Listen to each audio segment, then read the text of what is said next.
Hey guys, Dan here. Welcome to another edition of Dan Reviews It, tackling these Season 10 Roseanne episodes. This one aired last night on ABC, is called Eggs Over, Not Easy. And it's episode 4 of the new season, so we're almost halfway through already, which is insane. I'm glad they ordered a little more, a few more episodes for next season. But so this one focuses on Becky's character. We're, sort of coming around to all the different characters. Last week was a Darlene and daughter-centric episode. This one focuses on Becky. And, here's the thing. This was a good episode. It was another good one.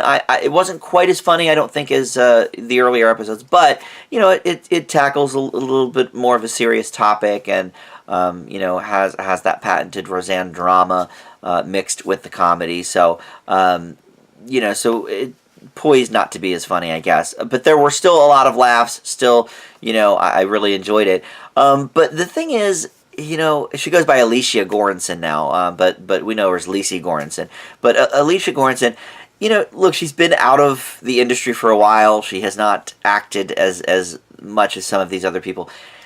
And to me, her timing isn't quite there. She's one of the weaker actors on the show at this point. Her and Michael Fishman. I thought once DJ kind of hit puberty and was through that, I sort of thought Michael Fishman wasn't that great of an actor once he became an adult. He seems like a very nice guy. Like, anytime I see him in interviews, he seems like a lovable guy. But, here again, he hasn't really been in the industry for a while. He only appears in one scene at the beginning. Obviously, as we're going through the characters, I'm sure we'll have a DJ-centric episode, and we have his daughter as well.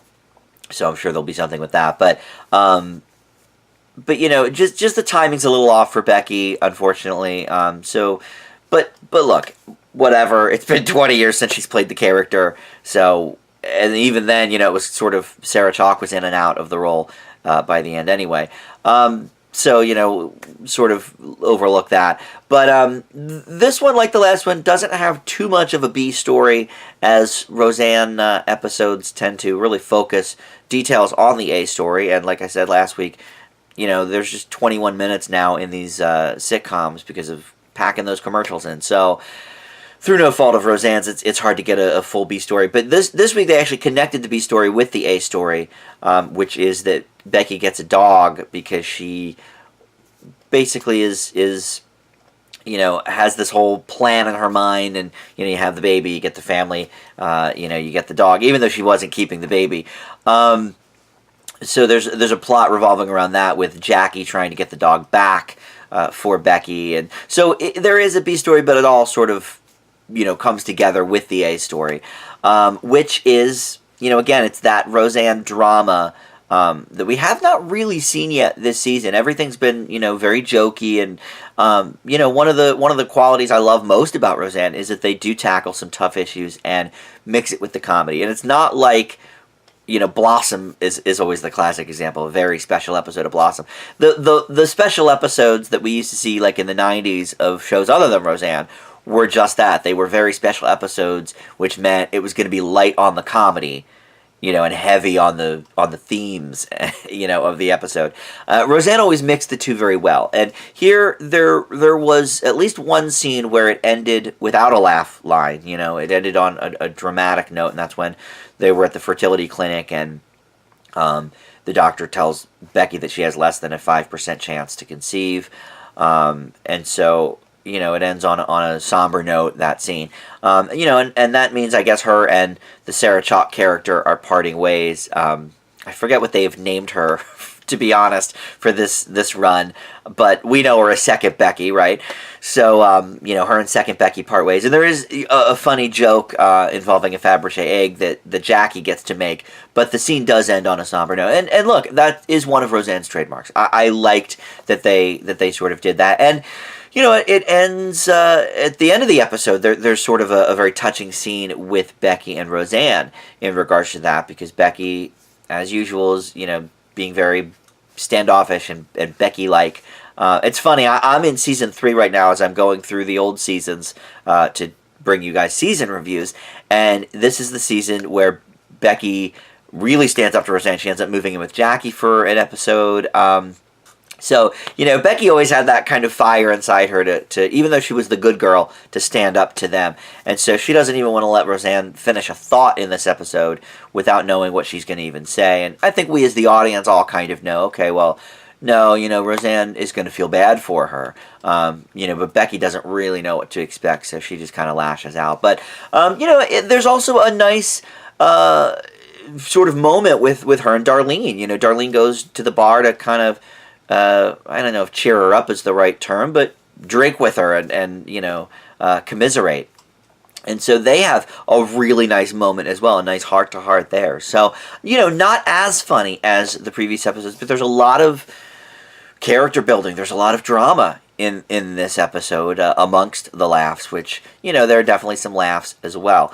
What strikes me the most, though, is, I talk about Lisa Goranson not really having quite the acting chops of some of these other characters, or actors, I should say. But Roseanne has not, the woman has not missed a step. I mean, her comedy timing is so spot on. It's amazing, As I said, I'm in the 3rd season. It's like her timing is just as sharp now as it was 28 years ago, 27 years ago. It's just crazy. John Goodman is not given too much to do in this episode. He does have a good moment with Roseanne, where they're sort of going back and forth about the Becky thing, and he kind of goes toe-to-toe with her, and we can imagine how that works out. And Laurie Metcalf has a little more to do in this episode than the last one, which is great because I love Aunt Jackie. But, Metcalf's timing and Roseanne's and Sarah Gilbert's just, rapid fire, like with the jokes. They just have not missed a beat. So, not quite as funny as the previous 3 episodes, like I said, but the drama's definitely there, which is one of Roseanne's trademarks.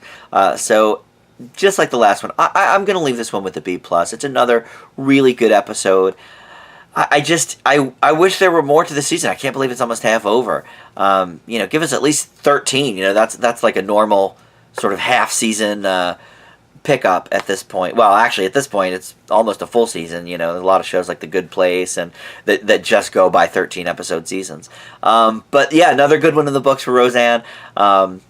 Check out all of the Roseanne stuff on the channel, all the season reviews. I'm doing the season by seasons every 6 days or so I can catch up and be doing season 9 when the final episode of this season airs, episode 9. So I'm cranking those out, and it's great to go back and watch these old episodes. But really enjoyable to see the new ones as well.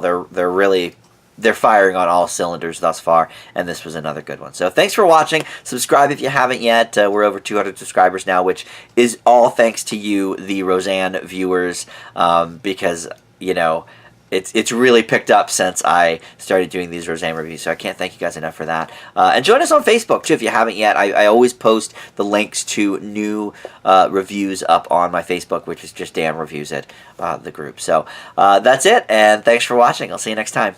Bye.